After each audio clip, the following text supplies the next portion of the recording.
Hello বন্ধুরা, কেমন আছো তোমরা? আশা করি ভালো আছো। আবার চলে এলাম আলপনাস ব্লগ থেকে আর একটা ব্লগ নিয়ে। আমি বলেইছি এর আগের একটা ভিডিও যে আমি বাপের বাড়ি গিয়েছিলাম। সেই আমাদের ওখানকার গঙ্গার ঘাট দেখো, এই যে সব নৌকা বাঁধা আছে, খালে নৌকা ঢোকানো আছে ওইখানে এখন, যেহেতু এখন কেউ জাল ফেলতে যাচ্ছে না। আর এইটা দেখে তোমরা বুঝতেই পারছো আশা করি এটা কি। এটা হলো শ্মশান, মানে চিতা আর কি। ওই জন্যই এখানে ওম শান্তি লেখা রয়েছে। তা কদিন আগে এখানে শ্মশানকালী পুজো হয়েছে, সেই ওই শ্মশানের ওই চিতাটাকেও সাজানো হয়েছিল।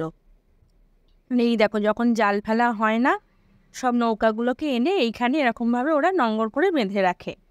আর চারদিক দিয়ে আগে এরকম ছিল না, অনেক বছর পর গেলাম গঙ্গার ঘাটে, ওখানে গিয়ে দেখলাম বেশ সুন্দর চারদিকটা বাঁধিয়ে দিয়েছে, সব বসার জায়গা করে দিয়েছে সাইড দিয়ে, খুব ভালো লাগে। আর এখনও গ্রামের দিকে মানুষের মধ্যে জানোই সেই একতা আছে, একসঙ্গে বসে আড্ডা, একটু গল্প, বিকালের দিকে বাড়ির মেয়েরা বউরা সবাই মিলে একটু গঙ্গার ধারে বসে, এই যে দেখো সব বিকালবেলা, গরমকাল বিকালবেলা এসে গঙ্গার ধারে বসে সব একটু গল্প টল্প করছে, সময় কাটাচ্ছে। আর এই এরিয়াটা পুরো মানে উঁচু করা হয়েছে মাটি ফেলে, আগে এতটা উঁচু ছিল না। আর এই হলো মা শ্মশানকালীর মন্দির। এই যে দেখো মা শ্মশানকালী এখানে অবস্থিত। তবে এটা বেশি বছরের না, এই কয়েক বছর হলো, মানে আমরা যখন ছোট ছিলাম এখানে এরকম ছিল না। তখন ওই যে গ্রিলটা বন্ধ ছিল, তা শুনলাম মাসি সন্ধে দিতে আসে একটা মাসি, তখন নাকি খুলে। তো ভাবলাম এটাই একটু দেখিয়ে দিই।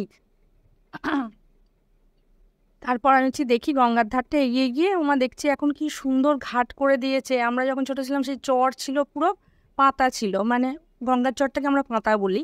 ওখানেই যেতাম স্নান টান করতে, সাঁতার কাটতাম, করতাম, মানে অনেক খেলাধুলা করে এই জায়গাগুলোর মানে অনেক স্মৃতি জড়িয়ে রয়েছে আমাদের। তাই অনেক বছর পর গিয়েছিলাম, তো বোনের মেয়েটাকে বললাম চ না মা একটু গঙ্গার ধারটা ঘুরে আসি। তো ও নিয়ে গিয়েছিল, তাই দেখে খুব ভালো লাগলো, ভাবলাম তোমাদের সঙ্গে একটু শেয়ার করি, আশা করি তোমাদেরও ভালো লাগবে।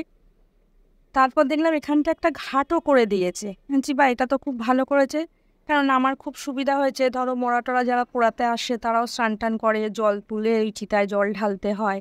আর এই হলো আমাদের ওখানকার গঙ্গাটা। তোমাদের এর আগে বাঁশবেড়িয়া শ্রীরামপুরের ঘাট আমি শেয়ার করেছি, কিন্তু ওইখানে এতটা চওড়া নয়। এইখানের গঙ্গা দেখো কত চওড়া এখানকার গঙ্গাটা। আর এই যে মাঠের এক ধারে হলো রাস্তার দিকে মন্দিরটা, পুরো এখানটা মাঠ, উঁচু করে মাঠের মতো করে দিয়েছে আর কি। যখন মন্দিরে পুজো টুজো হয় এখানে বসে ভোগ খান। আর এই যে মনের মেয়েটা, এই যে দেখো এখন তাও ভাটা, জোয়ার হলে আরও ওপরে জল চলে আসে। হচ্ছে দূর থেকে কতটা মানে এপার ওপার অনেক একদম আবছা, পরিষ্কার বোঝাও যায় না, অনেক চওড়া, এখানের থেকে অনেক চওড়া। এই যে বিকালবেলা সব বসে রয়েছে গঙ্গার হাওয়ায়, ভালো লাগে একটু। তাহলে ঠিক আছে, তোমরা দেখতে থাকো আমার চ্যানেল কীরকম লাগে। ভালো লাগলে অতি অবশ্যই একটু সাবস্ক্রাইব করে পাশের বেলটা প্রেস করে দিও, লাইক করো, কমেন্টে জানিও। সবাই ভালো থেকো, সুস্থ থেকো। আবার দেখাবো অন্য কোনো ভিডিও। আজকের মতো আসলাম, টাটা।